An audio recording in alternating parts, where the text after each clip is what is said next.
maka capaian ke depan insya Allah bisa lebih besar. Dari wakil ketua bisa menjadi ketua DPR. Soal dukungan sendiri sebetulnya sejauh ini. Kalau di DPC itu dukungan tidak terlalu sulit kita capai, ya.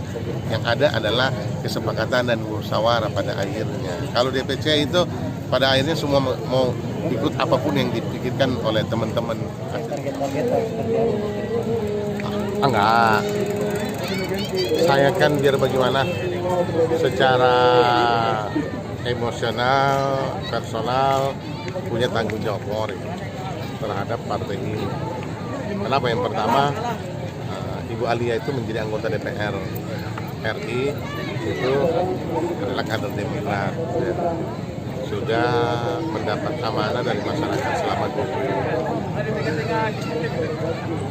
Saya pernah memimpin Partai Demokrat tahun 2011 yang mestinya berakhir di tahun 2015 waktu itu. Tapi kemudian ada masalah hukum, maka saya mengundurkan diri menjadi ketua dan dilanjutkan pemimpinan kepengurusan itu oleh Pak Bima. Hal ini sangat dibutuhkan karena mengingat setiap bulan Ramadan kebutuhan akan darah ini cukup tinggi. Di satu sisi saat sekarang ini kita dalam posisi yang kekurangan kritis.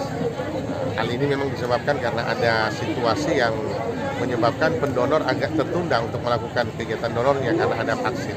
Oleh karena itu saya mengajak kepada seluruh masyarakat Kota Makassar, mari bersama-sama kita ikut memberikan sumbangsi kita dengan ikut mendonor di mana saja.